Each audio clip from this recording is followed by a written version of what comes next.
Hello, Facebook peeps. We are so excited you're here at the Hope to Hope conference. This is Kim White with the My Sexy Business team, and I'm here with my beautiful co-host, Kristi Bridges from One Moment Wiser. It's good to see you. We're excited for day number 2 of this awesome sauce conference. We have Tracee Randall on the lineup.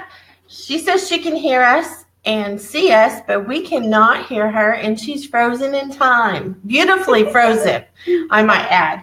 So we're trying to work out the technical bugs, and I'm just a show-up princess. Yes. And we do not believe in not starting on time, so we are just pressing on. We may have to log Tracee off and on again. I'm not sure what we're going to have to do. But we hope that you're enjoying the conference. We hope that you're, going through the past ones that we did, because this is the third conference, and they have all been so good. Yes. And if you missed yesterday, check out those videos. It was a good day. It was a good day. It was an awesome day. And, I know that Tracee Randall's ready to rock this conference. She's ready to absolutely rock the house. She does that. She does that everywhere she goes. But I am waiting for her to try again. We are struggling here with the BeLive app. Hopefully this will. Can you hear us? I can hear you. Can you hear me? We can hear you. So excited.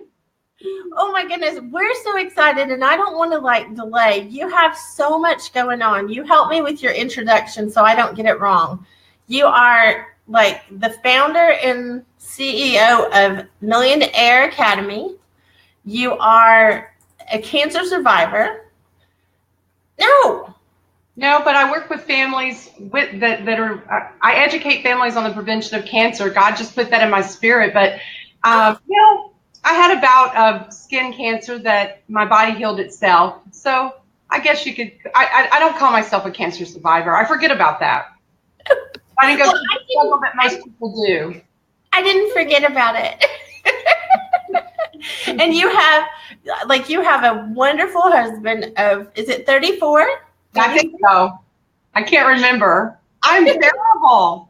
Well, that's because you're only 34, and so that's an impossible number. I know. Exactly. And you are an amazing caregiver. I mean, you just have this whole long list of things, but I tell you what, I can't wait. I hope that you bring Daisy Scout on today. Because right behind me, scratching to get in. She's so cute. We'll do that at the end. How about that? Because it'll have to be over. I'll have to live vicariously through Tracee with her puppy, because I can't have one right now, and I want one so bad, but she is so cute. Aww. She's a golden doodle? Yes, a chocolate golden doodle. Oh. So cute. So cute. Well, I don't want to get sidetracked, because I know you've got an amazing, you've got all kinds of stuff going on. You were on Atlanta Live last night. Is that right? It was amazing. It was my first TV interview, and it was amazing. And yesterday was so filled up, Kim. And by the way, hi, Kristi. I've never met you, but I've been watching some of the videos, and it has been amazing conference. I have something I want to share about that. But yesterday was full. I had meetings all day and events all day, and I didn't get a chance to watch any of the conference until 1 a.m. But I had my first TV interview. It was amazing. I think that it was right where God wanted me to be. And, I'm putting on my big girl panties and doing things that I'm scared to do. But it's fun, and hopefully encouraging other women to do that too. So did you practice a whole lot before your TV interview? I prayed a lot. Sharing my testimony, it can get discombobulated because there's so much to our testimony. There's so much to our story, right? We could share all day and never really touch the surface of who we are. And so I just really prayed for God to give me clarity and to really focus in, because I had a 15-minute interview, and God knows that's just not enough time. And I and then of course nothing that I thought I was going to say did I say, just like this interview. And but God is good, and it was an amazing time, and I feel really good about it. Which is He knows what people need to hear, right? Where can we see that replay? Can we see a replay somewhere? Well, I'm actually, after this interview, I plan on trying to just capsulate my part of the interview, because the whole show was an hour and a half, and I was the last guest. So it's kind of hard to dig in. So I'm going to try, and then I'll post it on YouTube if I can make that happen. We'll see. Awesome. Oh, yeah. Tag us or bootleg. Tag us or tell us where it's at or whatever, so that we can make sure we get everybody like where they can see it. Definitely. I will. All right. So ladies, I have to tell you, can I just dig in? Please. I'm putting my seatbelts on. Because I got my mommy arm on. I'm serious, right? Kevin, Kristi. So last night, of course, I had my interview, and God really worked through me, I believe. And then I tried to watch some of the conference before I went to sleep, and I just was exhausted. After I do something like that, I know you know how it is, the adrenaline, and then you crash. And so I woke back up at 1, and I started at the beginning and saw the technical difficulties that you had with Araya and how you push through. And then I fell asleep again, and I woke back up at 4 a.m. And I said, all right, I'm going to listen some more. And I'm getting major chills right now, because oh my God, listen, if you could feel what I feel right now. I first listened to a little bit of Dr. Maria and kind of fell asleep, no offense, but then I woke back up and I listened to the interview with Connie Myers. And I want to tell you, that was the most powerful interview. And then I went back and listened to Dr. Maria, and I was wide awake. I listened to both of those interviews, and I fell asleep. And I had 4 vivid dreams to share with you about this conference. Vivid in living color. And I woke up this morning going, oh my God, I have to tell you ladies this, because I know without a shadow of a doubt that those dreams were prophetic. And in the dream, every dream, I was working very hard to get to my laptop to be interviewed. We were in different places, exotic places, crazy places, and that's not even important, but I couldn't get to, there were things holding me back from getting to my laptop. And girl, when I tell you that I went through an obstacle course where I was bleeding and sweating, and people were attacking me, and people were grabbing my legs. I was in mud, and you were, and Kim, you were over there going, why isn't she here? I know she's going to be here. And I kept going, I'm here, but you couldn't hear me and you couldn't see me. And 4 vivid dreams where I never made it to my laptop. And when I woke up, my heart is beating right now. When I woke up from every dream, I was sweating. My heart was beating. I couldn't breathe. And I listened to God, and I want to share with you what he told me about this conference. He said, the Spirit of the Lord said to me this morning, in the wee morning of the hours after every dream, that this conference is going to break generational curses off of families. You told me yesterday that this was world changing. And if I could be honest, Kim, I thought everybody thinks their conference is world changing. I know the Princess Conference, right? And I know it was good, but this conference is world changing. After watching those sessions yesterday, and I know I'm just going on and on, but I want you to hear what the Lord said. The Lord said to tell the people that if they've experienced a loss, a major loss, and they need healing and forgiveness, they need to forgive someone, and it may be God. That this conference is, and that session, and I think there's more to come, is going to break off, and God's going to intercede on their behalf, and they'll finally be free of guilt, of unforgiveness, of hurt and pain. And it might be a loved one like you've experienced and Connie experienced, but it may not be the death of a loved one. It may be that they've lost them while they're still living. It may be that they've lost them through Alzheimer's or dementia like I have, my mom.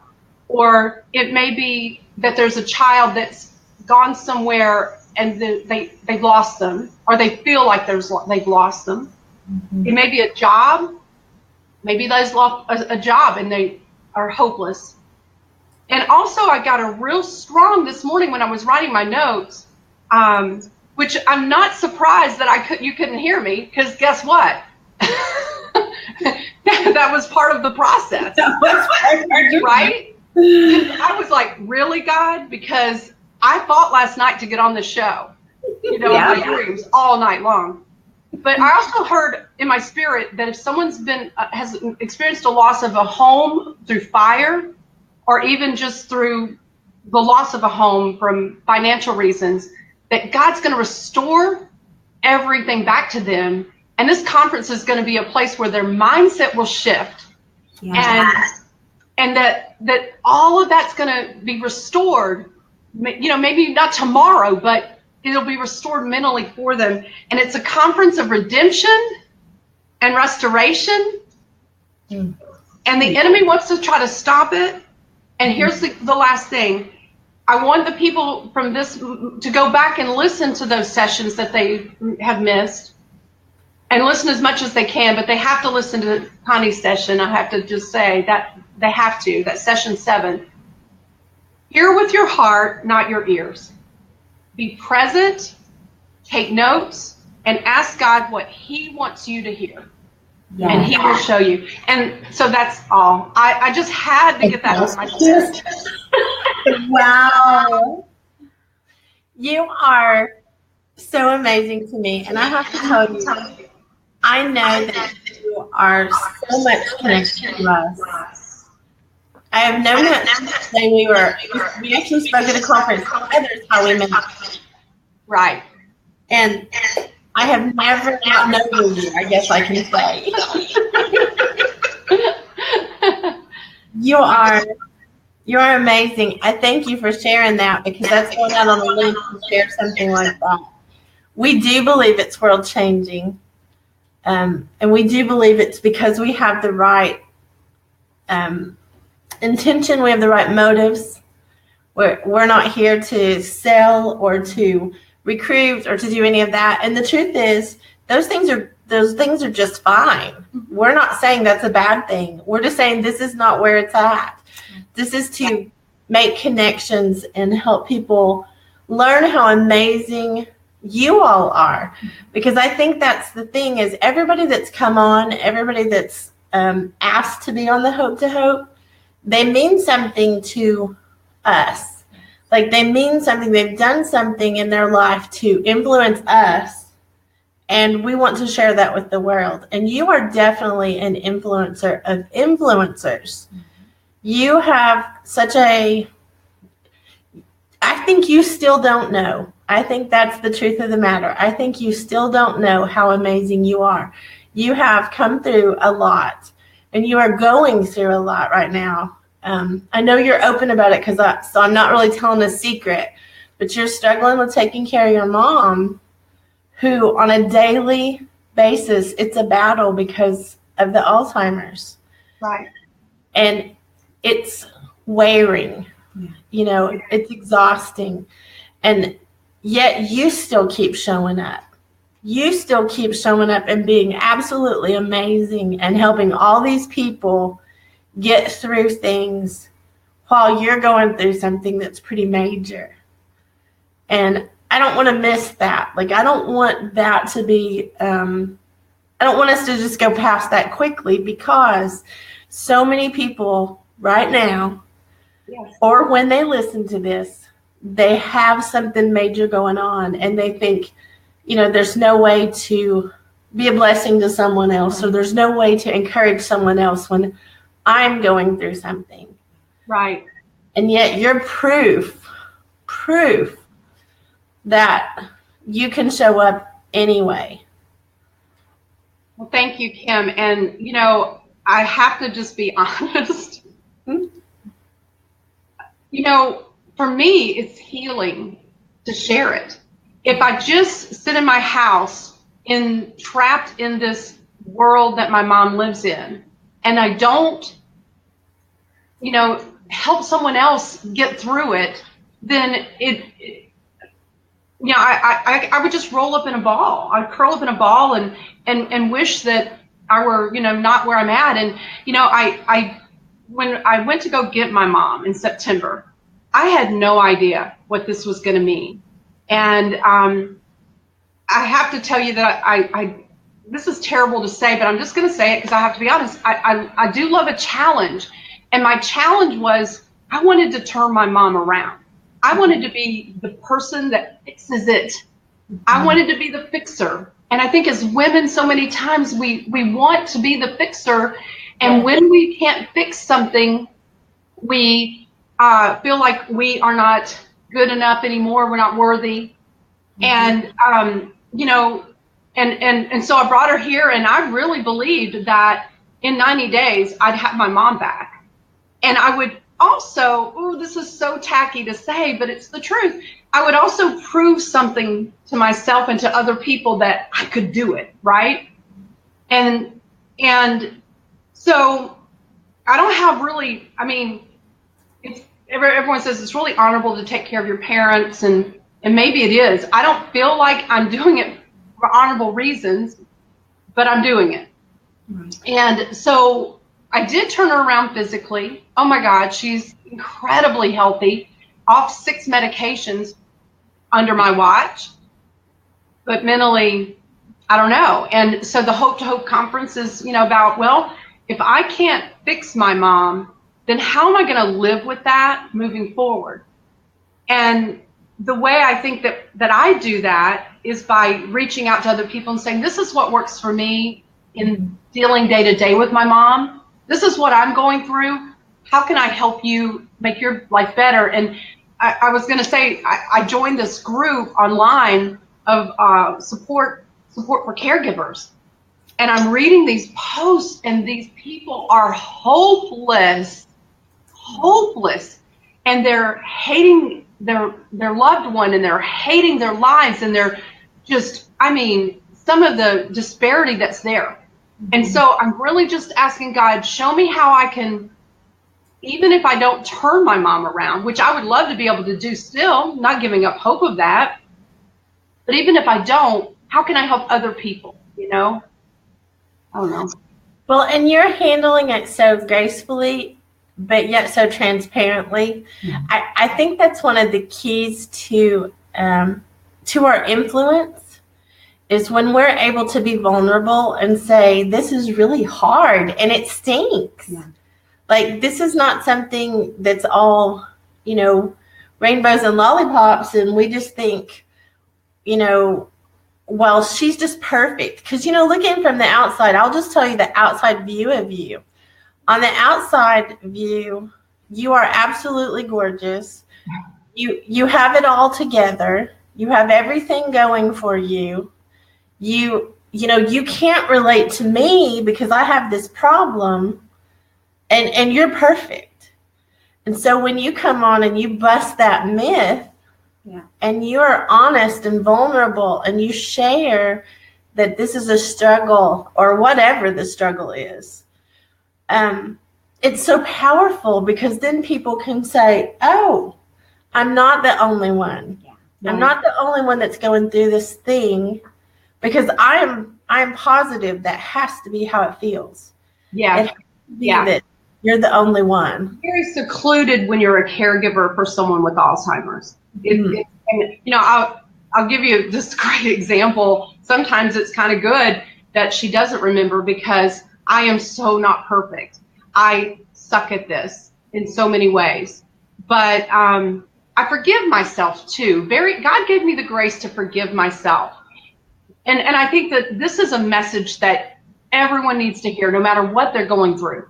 Because I think so many times, and especially, with this and maybe, with any tragedy, like, you have guilt because you allowed your son to go do what he did, or, there's guilt.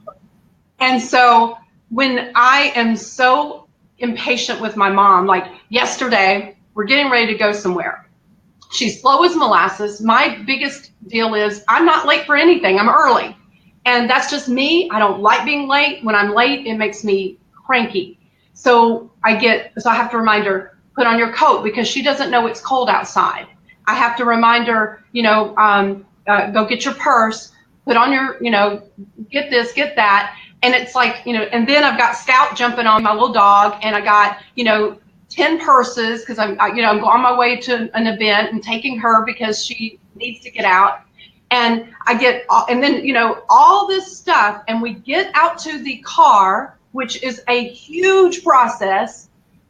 I'm like tense, and we're right on time. And she looks at me and she goes, "I gotta pee." And I'm just like, no. What the hell are you doing? This is what I said. You've got to pee? Why didn't you tell me before I fought Scout to get you outside of the house? And I started yelling at my mom, y'all. You are obnoxious as hell. And the whole time I'm doing it, I'm going, oh God, let her forget this part. I cannot stop myself. And it's not funny because I'm crying. So I go back in the house, and she goes, no, I'm going to get in the car and I'm going to pee all over myself in the car. And I go, no, you're not. Get back in the house. We're just going to be late, and your fault. So I'm just being transparent. So she goes back in the house, and I'm yelling at her the whole time, feeling like a big, horrible person. But I cannot stop myself because the tension is so high. And I go, I've got to think of everything, Mom. I've got to think of your purse. I've got to think of your coat. Now I got to remind you to pee. So anyway, she gets in there and she yells back, I hate it here. I'm going home. And I'm going, you ain't got no home. I'm the only thing you got. So then I get in the car. So when she pees, I get in the car. I'm like, how quick is she going to forget that? Because I can't deal with the rest of this day. She forgets it within 5 minutes of being in the car, y'all. Oh, that's a blessing. Oh my God, yes. It's the only blessing of Alzheimer's, I'm going to tell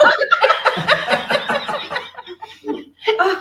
The only blessing. And then I'm so loving to her, and I'm like, oh Mom, you look so pretty. And she does. She's beautiful. She doesn't look like she's sick.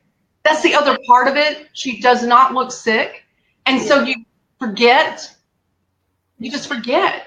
Anyway, so I wanted to share that story because I know there are other people out there that do that, and then they feel guilty all day. I let go of it immediately. I just said, what can I do to make her happy now? And she forgot it, thank God. And, I don't beat her or anything. I don't want anybody to be calling, Right. It was just that moment. Well, you have a lot of pressure. And I have to tell you, you are so adorable, even talking about like yelling at your mom, because your mom looks like she's perfect. Mm-hmm. Like she does not look like there's a problem. And I'm sure that that's part of your frustration, is that talking to her from minute to minute, she's fine. Yeah. It's just the totality of the situation that's the problem. Yeah. And you being the caretaker instead of her being the mama, you're kind of being the mama. Right. And I know that is very hard, but I think how many people out there, have a meltdown like that and yell at their parents or yell at their kids, right, or yell at their husband, or, and I think, you are so real. I think that's one of the things that I can't help it. I am a, what are we, groupies? I don't know what we are. I guess we're your groupies, because I am such a fan of yours because of the fact that you are real. You are so honest about the things that are going on, to where people that are going through that go, oh, even though she looks perfect, you look perfect. You can tell them that you had a meltdown. Yeah. And so here's my big question though, is what do you do to set yourself up to not have those kind of meltdowns? Because I know that I know that you do not do enough taking care of you. because there's no way possible you can with all the stuff you have going. And so I do take care of me. I put Tracee first. I do. And I have I'm very structured. The way that I avoid, and I just know that if someone isn't naturally this way, then they definitely have to make these changes to make it happen. Because if you are not structured and organized, then you'll have meltdowns every day. Yeah. And I can't afford to do that. It is exhausting to have that. And even though I joke about it, there is that I should do better. I mean, I let it go. I let it go. But, you do feel like, wow, what could I have done to avoided that? That's not going to happen again. It's hurtful. And one day, with the grace of God, she'll remember it. And then what? If I have faith, and then if you say it to a loved one, if you have that kind of meltdown to someone that doesn't forget, the power of life and death are in our tongue, and those words can sting and hurt forever if you're not careful. So you can do that, as you said, to a child, to your spouse, to a friend, and have that kind of meltdown, which is easy to do, and they take it to heart and never let it go, and now you've ruined a relationship. And so, I think it's important, no matter whether you're dealing with someone with Alzheimer's or just living life, that you're organized. And when, what I say is when something happens like that, I just know that, okay, I'm committed to waking up 15 minutes earlier than normal. I'm committed now to making, that next thing. And I do checklists in my house. I've got whiteboards. Every morning I get up and I say, here's where we're going to go. Here's what we're going to do. And see, if you had children that are young, why not do the same thing? Why not make that control in your house where they're prepared for the world? Here's what you're going to put a whiteboard in your child's room. Tomorrow, here's what we're going to do. Here's what I expect from you. Here's what you need to do to prepare. And if you organize, and for me, I get my sleep. Now, I know last night I woke up, but when I wake up like that, I know that God's done it. But I'm in bed by 10:30 every night, which, I don't stay up all night. I sleep. I take my nutrition without fail. I take care of me. I do. But I think being organized and having your household organized, our whole household since mom came is run by whiteboards. And, I also was caregiver for 3 teenage boys that were dealing with drug abuse, cocaine, alcoholism. When they lived with us for that period of time, it was 5 total years that we had that, plus my 2 teenage boys. I run 3 businesses. Now at that point I wasn't taking care of me because I didn't understand, and I had that crash. So I learned, but I also had them all on a schedule, and they called me Sarge. I didn't like it, but I knew that I had to do that in order for them to be healthy and heal. Yes. Well, and that's the thing, that if you're not born organized, it's a struggle to learn those tricks, because you've got to know what they are. And I'll be honest, I'm not a born organized person, but I live by a whiteboard, and I live by sticky notes. Like, I have something called sticky note time that I literally go through and decide what I don't have to do, what I shouldn't be doing, and what needs to come off. That's one of my first things I do on my sticky note time, is to find out what needs to be eliminated. Right. Because I want to do everything. Right. I want to be a superhero. I want to be super housewife, super worker. Exactly. I want to be like the best in every arena and just, rock everything. But reality is, I'm just a princess. And I can't do it. Stuck with the same 24 hours everybody else is. Exactly. Yeah. So when you talk about those kind of things, where would you suggest someone who doesn't know how to get organized. That's the thing. It's a learned behavior for me. And I'm messy, like by nature. I always have a mess on my desk.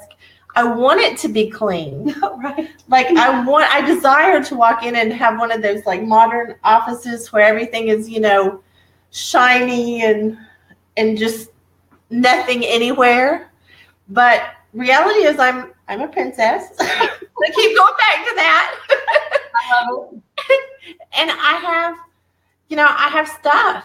I have so many projects going that, I have paper piles, or I have, this or that. So how would you suggest someone starting? Because when you're talking about a caregiver, when you're talking about a parent, when you're talking about, a wife or a husband, you're talking about a lot of things that need to be organized. Right. But how do you start? Because someone who's listening that's already organized, we may not be telling them anything. Right. But the ones that are like me that had to learn, where do you start? Well, I think it begins to start, everything for me begins to start with your mindset, because what you think about yourself becomes your reality. And if you're spending your whole time saying, I'm not organized, I'm messy, I'm this, I'm that, you're going to continue to be that way. So I think it first starts with the way you think. And what do you want to change? Do you want to change? And if you want to become a more organized person, which will create abundance, organization will create abundance in your life. If you can believe that, because you can get so much more done, and you're not spending time reacting instead of acting. You're reacting to those things that you forgot to do. I would say that, you want to start by saying those faith formations out loud in the mirror. I am organized. I am punctual. I am on time. What are those things about yourself that you want to change? Starts in your mind. Look in the mirror. Write them down first. Everything that you want to change about yourself. I am organized. I am punctual. I am on time everywhere I go. And you begin every morning to say those things about yourself out loud in the mirror. First of all, that's going to just make it so much easier, because now you're no longer saying those things about yourself that you want to change, right? Oh, I so agree. And then and honestly, that's the practical side. What will happen when you begin to do that is things are going to flow into your inbox and flow into your timeline, and you'll become more aware of things.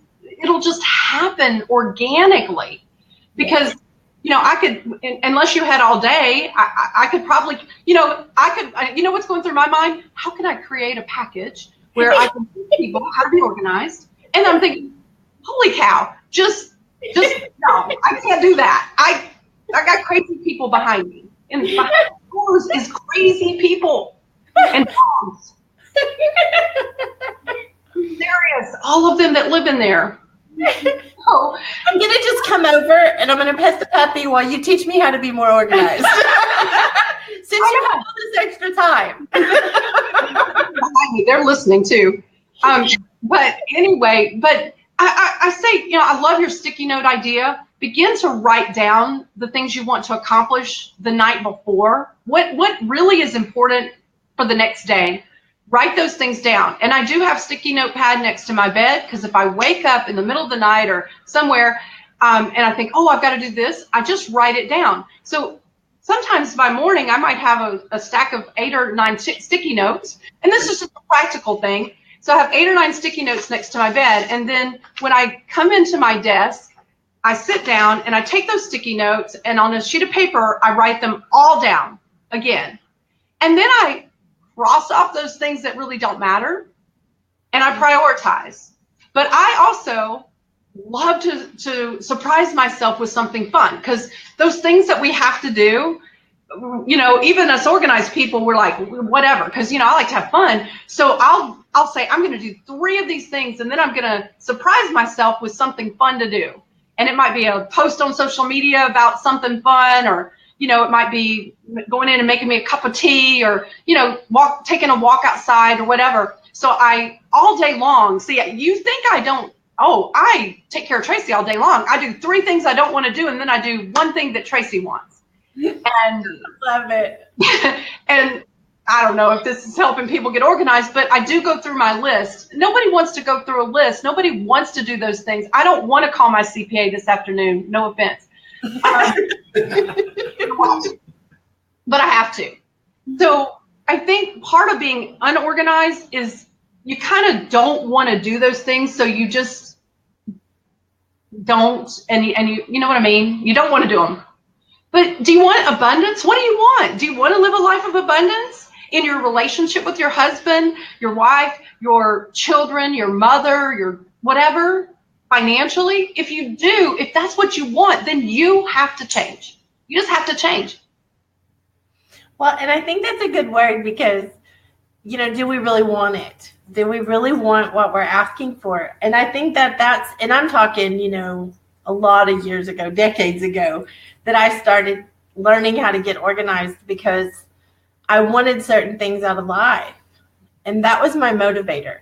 It wasn't that I could just wake up and go, oh, that's, we'll just go over here and organize that. I had to go, oh, I don't know how to do that. So I've got to step back and figure out all the steps that go into doing that and figure out what step goes first. And, it was a struggle when I was younger. Yeah. And I get tickled now because so many people tell me now, you're just so organized. And I'm like, yes, I am. Own it. That's right. But it does make me go back. You're making me remember, before when it wasn't so, and what the struggle was. Like the struggle when I was young, and now all of a sudden I've got a family to take care of, and oh, you need clean clothes by the time you leave for work. Not like right. And so I think it's funny now, but that's actually a true story. I had to figure out you have to do laundry before you need it. You have to. And I think that as the pressure rises in our lives, as the things are added to our plate, whether it be business, on top of caregiving, on top of family, on top of puppies, on top of, on and on and on, I think it requires more. Yeah. It does require more. Well, and I love that. And, as you were talking, it made me think of something else that I think might set people free a little bit. Also, you've got to let go of those things that don't matter. And so my house is not perfect at all. It's not. And when I have people over, I say, if a door is shut, do not open it. I love that. I will tell you. I love that. Do not open it. So, and you have to let go, because I think so many times, especially as women, if our house isn't perfect, if our, if your closet is, and you spend so much time worrying about those things that do not matter. And I think as you have something come into your life, like, as your life changes and something happens that makes your, those pivotal moments in your life, like having someone come to live with you, like my mom, that you just have to reprioritize. You have to let go of some things. And what are you willing to let go of? Because you can organize yourself to death, really, and feel like you have to be perfect. Organization does not mean you're perfect. It means you go to bed and leave dishes in the sink. And it doesn't matter about those dishes. Yeah. Because what matters is what God's called me to do. And those dirty dishes, they'll be there again tomorrow night and tomorrow night. Somebody keeps doing that. I just want to jump in for a second because you hit on something that I think we operate in part. We realize as our plates get fuller and fuller that we need to take some things off of them. But so often we say repeatedly, oh, someday I need to get back to blah, blah, blah. Until it becomes kind of this depressing mantra that we tell everybody, like an excuse for not doing it now, oh, don't mind those dirty dishes. Someday I've got to get better at that. Someday I'll get back to, I used to be, and I do it, and so I'm talking to myself here too, but we have to, if we're going to let go of it and not change that behavior right now, then stop talking about it. Yeah. Someday when it's time, right? Someday when it's time, and you have that extra energy, or some neighbor who just really likes to come wash dishes, then that's the time when it'll get done. But don't talk about it forever between now and then, because that is a demoralizing thing that we do to ourselves. It's so good. Yeah, that's so good. And so what I do is I have a big bucket outside, like a big white bucket. And when I have people coming over and there's dishes in the sink, go in there, put it all in the bucket, put it out in the garage, and that's how I get rid of my dirty dishes. In fact, my husband will clean out the garage. Now my house isn't that, it's people come in. But my husband's like, what is this big box of dishes out here? And I had done it like about probably 6 months earlier. I had put a box, I cleaned out the sink and put it out in the garage. And my intention was to go get it and put it in the dishwasher. Well, I forgot. So after 6 months of never having those dishes in the house, I'm like, throw them away. Because I had them for 6 months, and I certainly don't want to clean them now. But, I love what you said, Kristi, because it's so important. Because if those things are like an albatross hanging over your head and you think, I'll do this, I love that. I live in the now, y'all, and I'm 58, and every single moment has to be so intense for me. I love living alive, and just like those dreams, I loved those dreams. They were, even though it was a horrible dream, and I loved them because it made me feel so alive. And we waste so much time worrying about things that just don't matter. What has God called us to do? Who are we? Why are we here? And how and I didn't come out until I was 55. I spent the first 50 years of my life hating myself, depression, panic, anxiety, even a whole 3 years of never leaving my house except going where I had to go and hiding all the fears. And when suddenly I was delivered from that, now it's like, oh my gosh, just talking to my husband on the phone just is, I do my best to experience every single moment.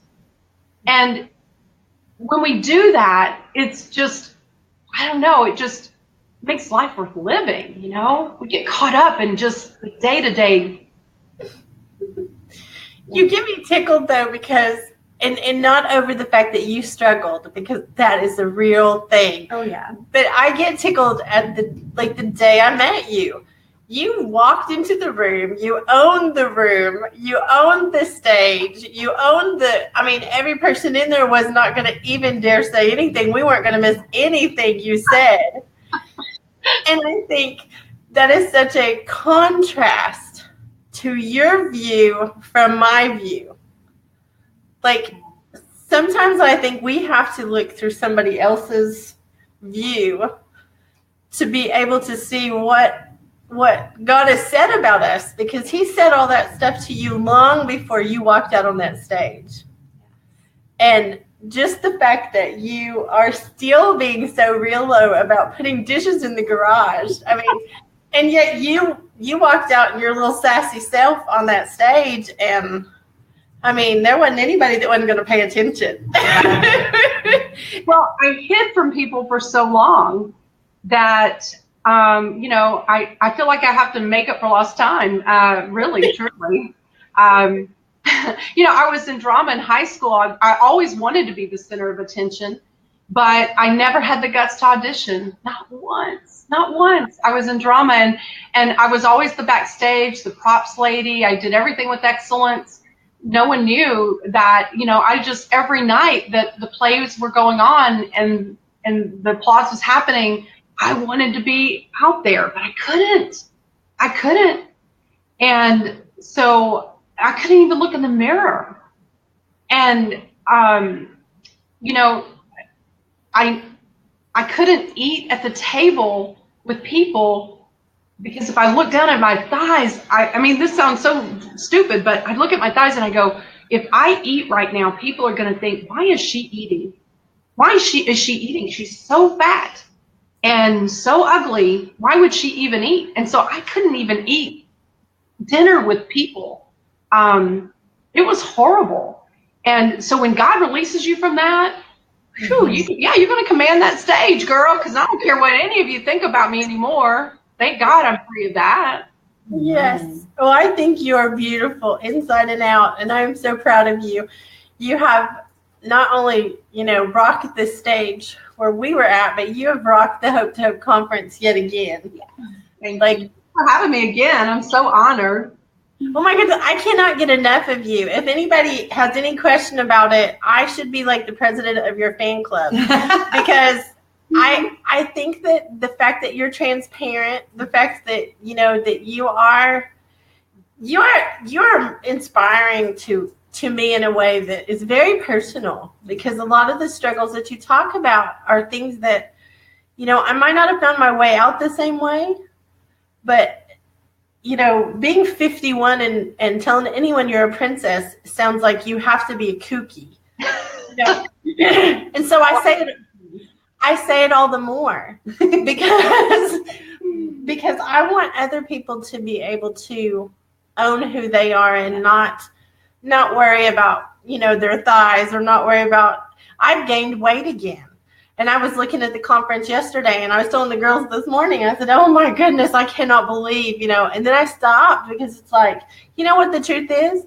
It doesn't matter. That's right. It doesn't even matter. We're changing the world. And if I let that stop me, what does that mean for all the people that are listening? As soon as we start focusing on us, in that self-deprecating way, we cease to focus on the person who actually needs us to just be real. And Tracee, I hide my mail. I end up with boxes of mail in the closet when people come to visit. So don't feel bad about the dishes.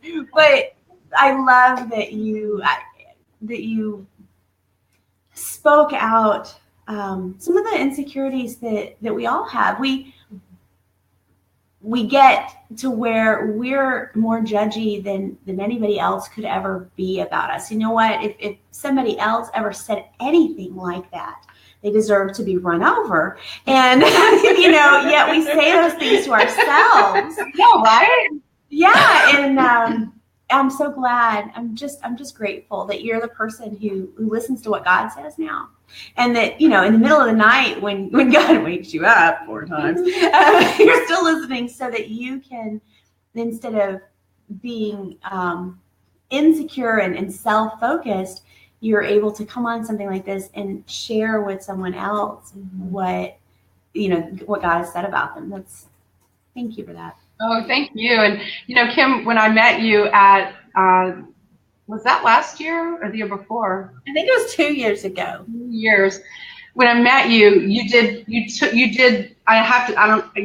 when you were telling me about that, it just suddenly dawned on me that truly your power took me to another level too. I mean, I think it's a mutual respect and love and fan club, because I so wanted, probably the reason that you say you're my fan is because I stalked you. That I was like, how can I get her attention? Because I wanted so much to know who you were and how you were so successful and had overcome. And of course, now that I've learned so much more about you than what you can share in 15 minutes on a stage, even more so now. And also, oh my goodness, I've made such good friends from the Hope to Hope conference last year. Oz, and she joined my fasting group, and just some other people that I'm just so grateful, because it's just, I spent my life afraid of women, and now being surrounded by so many women and them learning from me and me learning from them, and I just love it. It's a sweet spot. You have a fasting group? Kristi. Well, no, that's the one thing. It is such a struggle for me. I wake up and I think, I'm going to fast. It's Wednesday and I plan to fast today. And 10 o'clock in the morning, I'm done with that. I figure I talk to God all the time, so fasting as a spiritual discipline just doesn't make any difference. But I know that as a self-discipline, it could really reinforce areas that I sometimes feel out of control in. So you actually have a fasting group. Is it like the once a year 40-day thing, or is it 21-day fasting group for the first 21 days of the year, starting the first Sunday? And actually, now that we're talking about this, I think I'm going to have to do a fasting curriculum right now because after the interview last night, someone did private message me and asked me if she wants to do a Bible study using my fasting, and it's not ready for a Bible study. And I thought, well, so part of me waking up all night was, God, is this something you really want me to do? Because my plate is full, but what am I going to take off my plate to be able to do that? And is it really what he wants me to do? But I really see this is kind of a little confirmation, because this is such an important discipline, spiritual discipline, that will, again, break those generational curses. There's nothing like hashtag miracle territory, ma'am. You should call it my plate is full. So I think I'm going to be working on that, and I don't know if I'll have it ready for this woman that wants it for a Bible study, but I want to be so used, and I've got so much I want to do, so much more. Well, I can tell you just on a personal note, the first 40 days of every year I do the Daniel fast, and I've done this for years. And the most amazing part about it is that something always changes in me, and something always changes for me. Like there's been something, I'm waiting to tell the story from this year, because I want it to completely finish what is going on, but it's happened. And so it is amazing to me when you step back and you really give all of you, because, we don't like interference with our groceries. Right. We don't. Being off of sugar is one of the big ones on the thing, and that's a big deal. It is. It is a big deal. I love that. And Kristi, I do have a book on fasting, and if you'll private message me your address, I'll send it to you, and that'll maybe get you started on.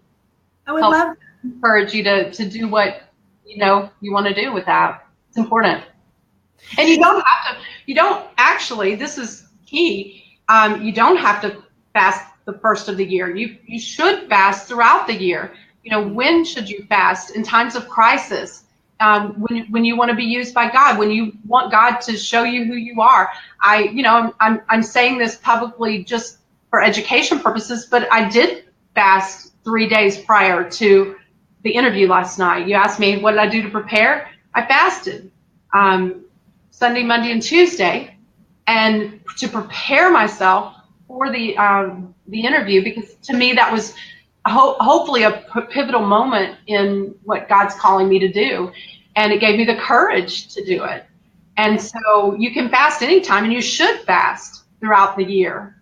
You can fast from sun up to sundown. You could fast a meal. It's not about a 21-day fast or 40-day fast. I'm so not legalistic or religious about it. That's right. But it's, privately fasting to just really hear from God, and it will happen. And it's not a manipulation thing. I just have to say, my somebody who isn't in a relationship with God once asked me about fasting. Well, if God's so powerful, why do you have to fast because you want him to do something? If he wants it done, he'd do it. And I'm like, it's not that thing. It actually, just like prayer a lot of times changes us and aligns our perspective with him. Fasting gets us out of our own way. Yeah. Well, Jesus fasted. See? Yeah. He fasted. That's not an example. Wow. Here we are, the week, Passion Week, but Jesus fasted in preparation for what he had to do. Yeah. And, so if Jesus fasted, then by all means, and the Bible clearly says when we fast, when we pray, and when we give, not if.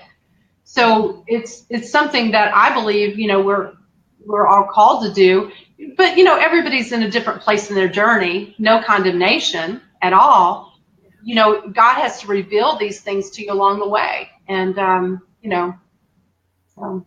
Oh, I just have to say yet again, you're just adorable. You're so funny. I'm glad to get to talk to you. I think that again, as being a princess, I think I have the coolest friends. I do too. Oh my goodness. I can't wait for some of the rest of the guests. I will be listening off and on all day today in between my deal, but I know that the next couple of days I'll be listening at night. And when I can't sleep, which I think a lot of us A+++ personalities don't, our mind never rests. I think this would be an incredible. When I can't sleep, I don't just lay there and go, oh, I can't sleep. Wish I could sleep. I literally find something on Facebook or YouTube to listen to, and I'll usually fall right back to sleep, but it's still getting into your subconscious. Your mind is so powerful; it's hearing it even in the subconscious realm. So, I encourage people to listen to this conference, and even if they have to do it as they're going to sleep at night, or if you wake up in the middle of the night, that's what I'm going to do. And honest to goodness, that's probably when I'm going to listen to the conference. I'm going to try to support during the day because I know how important that is. When and if I can, but we're all so busy, and I definitely want to support the conference, but I know that there's some things that God's going to show me in this conference. He's already shown me that, and I love it, so I can't wait for the other guests. Thank you for fighting through the mud and the whatever made you bleed and to get here, because and I do want to point out, you said that happened 4 times. 4 dreams. Okay, so you've only spoken twice at Hope to Hope, so I just want to prepare you for that. 2 more times. I'll just take that as a standing appointment. I'll do anything in the world for you, Kim. And I know, Kristi, what you said. When things get better, when things change. But at some point, I would love to be there live and be a bigger part of the conference. Maybe God will work that out in the years to come. No pressure, but but I feel like maybe we should come to Atlanta and do the next one. Oh yeah, man, that would be amazing. Amazing. You guys could stay with me, and I'll put all my dishes in the garage. As long as I get to sleep with Daisy Scout, will bite you and lick you to death. So I don't know. Maybe by then she'll be ready. So are you ready to see Daisy Scout? I am so ready. I have to live vicariously through you. Here, Scout. Oh my God, she's torn up a whole bunch of stuff in the kitchen. Come here. Let me see. I have a treat. All right, here we go. She is so cute, y'all. But one of the reasons I said yes to Daisy Scout, because I had said I'm not having a dog. I'm not having a plant. I need nothing else. Come here. Come here, girl. Nothing else that eats or poops or I have to water. Hi, Daisy. You just don't know I'm your new best friend. So, you know what? I got her. So my son, Ryan, he's 24 and he lives with us, and he's like, I want a dog for Christmas. And I've said no to him for years. A treat. And so sweet. Oh my gosh, she's as fluffy as can be. And so he said, I want a dog. And I said, all right, if we get the right dog. And the reason I said yes this time is because Mom needed someone that she could love, that would love her back unconditionally, and she would feel it. And she's still a puppy. She's only 5 months old, y'all. Oh, wow. She's huge. Oh, my God. But my mom loves her. The tiny thing, too. My mom loves her, and they have a great relationship, and she's been a huge part of Mom's healing, I think, and will continue to be. But I love her so much. Oh, my goodness. Animals are, God was very smart. He made them soft to touch so that we want to pet them. He made them so affectionate so that we'd want to feed them. I mean, there's this symbiotic thing. Our Creator is not new at this. I mean, he just knew what he was doing. Oh my goodness, look at you, baby. Stacey, I need to pet you. Oh, well, thanks for letting her have her little debut on Hope to Hope. Anytime, I'm going to come visit her. I hope you're there too, but I need to see her. Oh, goodness. I can't say thank you enough. I think the words feel so lame when I say them because I am so grateful to you. I'm grateful for all the in-between times like that I get to talk to you, and just you're such a blessing to everyone, but you're such a blessing to me. I just am grateful for you. I feel the same way. I really do. And, you know, of course, having mom has limited my time on Facebook, which has also been kind of freeing, to be honest with you. It's made me realize that there were many times that I was looking down when I should have been looking up. Yes.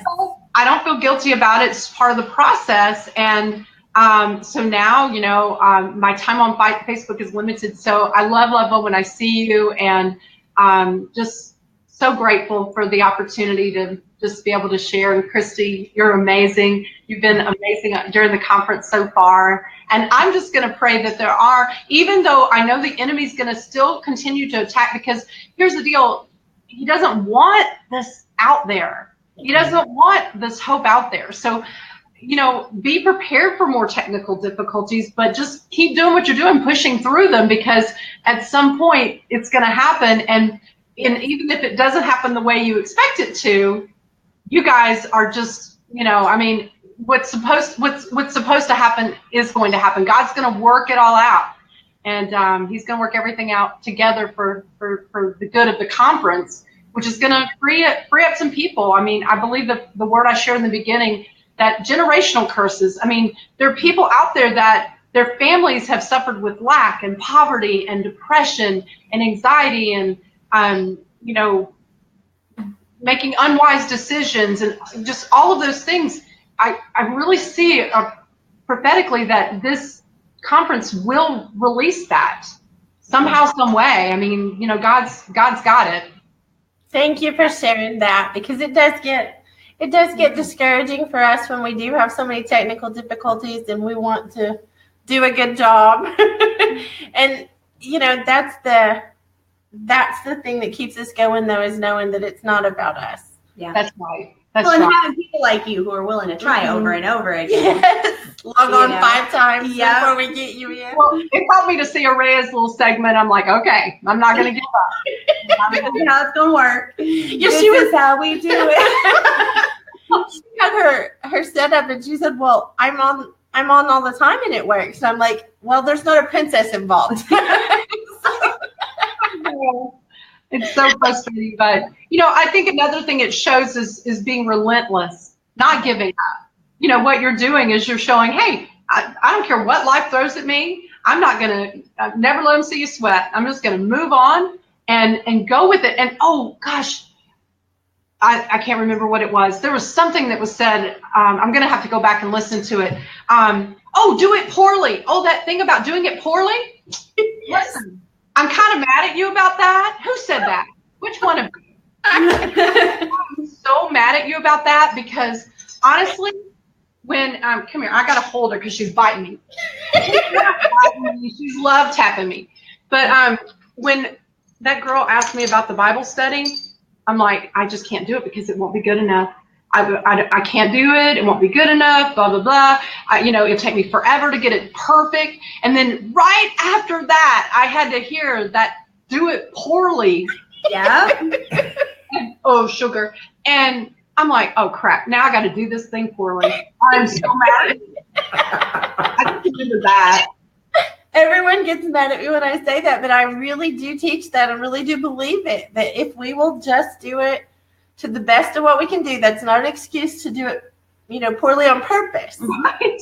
But take away the excuses of, you know, technical difficulties or whatever, and do it poorly until you can get better at it. Yeah. Well, you know, I work for a huge corporation, you know, and I have my own business, but I work for a huge corporation, and And we do that kind of thing, not necessarily that we do things poorly, but we do pilot programs all the time where we get a small group of people to try a new process and work out the kinks for us. And so it's just called collaboration and piloting. But you never get anywhere. You can't fly a big plane until you fly a little one, right? Good. And so I took on the biggest plane I could find. you can't fly a plane so you can ride a bicycle.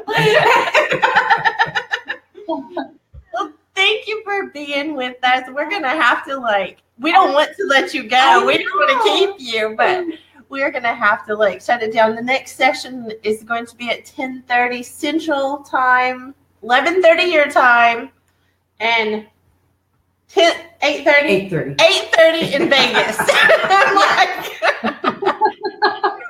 Thank you again, and we'll talk to you soon. Okay. God bless you. Thanks for having me. Bye. Thank you. This is Kim White with the My Sexy Business team, and Kristi Bridges with One Moment Wiser. we will be back in the next session of the Hope to Hope conference. And I'm telling you, if you didn't watch this from the beginning, you need to go back and watch Tracee Randall. And if you want to get connected to her, please leave us a comment or message us, and we will make sure you get connected because she is amazing sauce. Love you guys. Bye. Bye. Bye.